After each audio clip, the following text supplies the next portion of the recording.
Question number 1. The layers of cellulosic fibers in cell wall are arranged with each other at dash. इसका मतलब ये है कि cellulose यानी कि प्लांट सेल वॉल की बात हो रही है. प्लांट सेल वॉल के अंदर होता है cellulose, hemi cellulose, pectin, lignin वगैरह. उसके अंदर सेल्यूलोज के फाइबर्स होते हैं जिनको माइक्रोफिब्रिल्स कहा जाता है.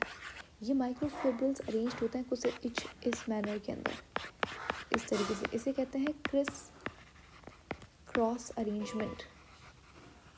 ठीक है, इसे कहते हैं क्रिस क्रॉस अरेंजमेंट, जहाँ पे फाइबर्स जो है वो इस तरीके से अरेंज्ड होते हैं. इनके बीच में बनता है 90 डिग्री का एंगल, यानी कि राइट एंगल के ऊपर ये लोग प्रेजेंट होता है. अगर आप एक फाइबर को उठा के देखो, यहाँ पे 90 डिग्री बन रहा है. ठीक है, तो सही ऑप्शन हो जाएगा B. Question number 2. Which of the following is related to prokaryotic cell wall. Prokaryotic यानी कि बैक्टीरिया की सेल वॉल बनी हुई मेन कॉम्पोनेंट होता है पेप्टाइडोग्लाइकन, जो कि एक पॉलीमर है. इसका मोनोमर हो जाएगा एन एसिटाइल ग्लूकोसामिन एसिड और नैम एन एसिटाइल न्यूरासिमिक एसिड. खैर, तो ये इसका मेन कंपोनेंट है. लेकिन म्यूरिन एंड सेक्युलस भी थोड़ा अमाउंट के अंदर मिलता है आपको प्रोकैरियोटिक सेल वॉल के अंदर, इसलिए ऑप्शन डी सही हो जाएगा. अगर ये लोग पूछते, अब इन्होंने पूछा था कि रिलेटेड, थोड़ा बहुत भी अगर इनका रिलेशन है म्यूरिन के एंड सेक्युलस का प्रोकैरियोटिक सेल वॉल के साथ, तो तीन ऑप्शन सही हैं यहाँ पे. अगर इन्होंने पूछा था मेन कंपोनेंट क्या होता है, तो पेप्टाइडोग्लाइकन सही जवाब होता. Question number 3. It is absent in secondary cell wall. ये चीज़ एब्सेंट होती है सेकेंडरी सेल वॉल के अंदर. सेल वॉल 3 लेयर से बनी हुई होती है, middle lamella, primary wall, secondary cell wall. Middle lamella खुद जो बनी हुई होती है कैल्शियम मैग्नीशियम पेक्टेट से बनी हुई होती है. जो प्राइमरी सेल वॉल होती है वो बनी हुई होती है cellulose and hemi cellulose and pectin से. जो सेकेंडरी सेल वॉल होती है वो बनी हुई होती है सेल्यूलोज एंड लिग्निन से. तो उसके अंदर पेक्टिन नहीं होता, तो सही जवाब यहाँ पे हो जाएगा ऑप्शन सी के सेकेंडरी सेल वॉल के अंदर पेक्टिन नहीं पाया जाता.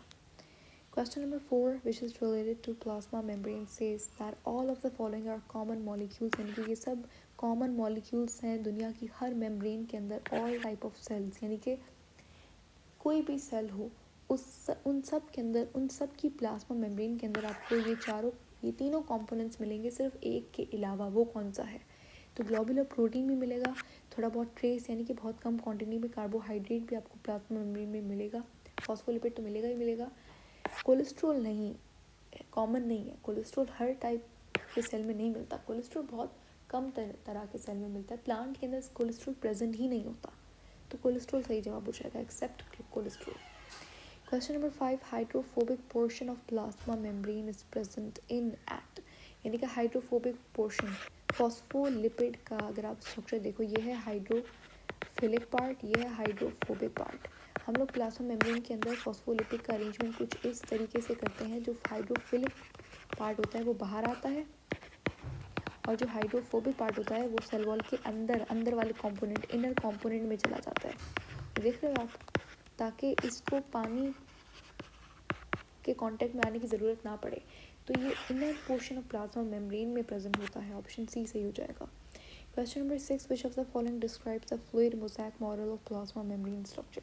अगर आप फ्लूइड मोज़ेक मॉडल देखो प्लाज्मा मेम्ब्रेन का, तो यहाँ पे फ्लूइड कहा हुआ है फॉस्फोलिपिड को.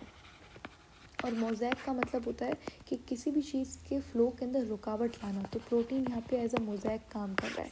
यहाँ पे होता है बड़ा सारा फॉस्फोलिपिड, उसके बीच में कहीं कहीं पे घुसा हुआ होता है प्रोटीन. तो प्रोटीन एज अ मोज़ेक काम कर रहा है. तो ऑप्शन बी सही हो जाएगा कि फॉस्फोलिपिड की बाइलेयर है, उसके अंदर प्रोटीन कहीं कहीं जगह पे एम्बेडेड है. ठीक है, दूसरे ऑप्शन सही नहीं है. इसमें मोनोलेयर लिखा हुआ है, तो ये तो वैसे ही नहीं होगा. ट्राइग्लिसराइड बाइलेयर नहीं होती, फॉस्फोलिपिड बाइलेयर होती है. ठीक है. Question number 7. In plasma membrane carbohydrate combine with a lipid and protein to form glycolipid and glycoprotein and are oriented dash. यानी कि कार्बोहाइड्रेट लिपिड, देखो ग्लाइकोलिपिड कार्बोहाइड्रेट लिपिड से मिलकर बनता है, ग्लाइकोप्रोटीन कार्बोहाइड्रेट और प्रोटीन से मिलकर बनता है. ये दोनों सेल मेम्ब्रेन में कहाँ पे लगे हुए हैं याद रखिएगा. ये हमेशा सेल मेम्ब्रेन के ऊपर लगे हुए होते हैं इस तरीके से. ये सारा का सारा क्या है, ग्लाइकोप्रोटीन ग्लाइकोलिपिड है. ग्लाइकोप्रोटीन एज अ रिसेप्टर काम करता है. तो ऑप्शन बी सही हो जाएगा कि ये सेल मेम्ब्रेन के बाहर लगे हुए होते हैं. ऐसा नहीं होगा सेल के अंदर लगे हुए होंगे, नहीं. Question number 9. or maybe 8. Which of the following is not a characteristic feature of animal cell membrane? Animal cell membrane का इनमें से क्या फंक्शन नहीं होता? एनिमल्स के अंदर हमारा एग्जांपल ले लेते हैं. हमारे अंदर जो सेल मेम्ब्रेन होती है वो मैकेनिकल सपोर्ट देती है. यस, हमारे अंदर होम्योस्टेसिस प्रेशर को मेंटेन किया जाता है सेल मेम्ब्रेन के थ्रू. तो ये ऑप्शन भी सही है, यानी कि सेल मेम्ब्रेन करती है ऐसा.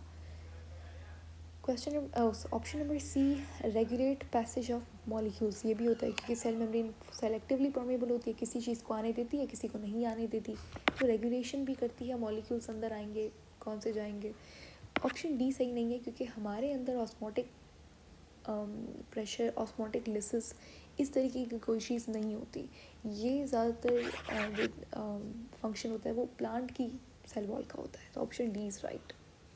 Question number 9, which of the following act as a receptor. मैंने भी बताया रिसेप्टर ग्लाइकोलिपिड रिसेप्टर की तरह काम करता है, प्लाज्मा मेम्ब्रेन के ऊपर पड़ा हुआ होता है. Question number 10, which structure is the most important for cellular life. Cellular life के लिए सबसे इंपॉर्टेंट स्ट्रक्चर क्या होता है? आप सोच रहे होंगे न्यूक्लियस, लेकिन यहाँ पे सेल्यूलर लाइफ की बात हो रही है, यानी कि किसी भी तरीके का सेल, चाहे वो बैक्टीरिया का सेल हो, किसी भी तरीके का सेल हो. तो याद रखना, मैंने बहुत बार पहले भी बताया है कि cell membrane is the only common structure between among all kingdoms. चाहे मोनेरा हो, प्रोटोक्टिस्टा हो, फंजाई, एनिमिलिया, प्लांटी, सबके अंदर कॉमन अगर कोई चीज़ है उनके सेल में तो वो सेल मेम्ब्रेन है. बैक्टीरिया के अंदर न्यूक्लियस कहाँ होता है? ठीक है, तो सबसे कॉमन जो सेल्यूलर लाइफ का मेन इंपॉर्टेंट रोल प्ले करती है वो सेल मेम्ब्रेन होती है. So that is it for today. I will see you guys in the next video. Until then take care, bye bye.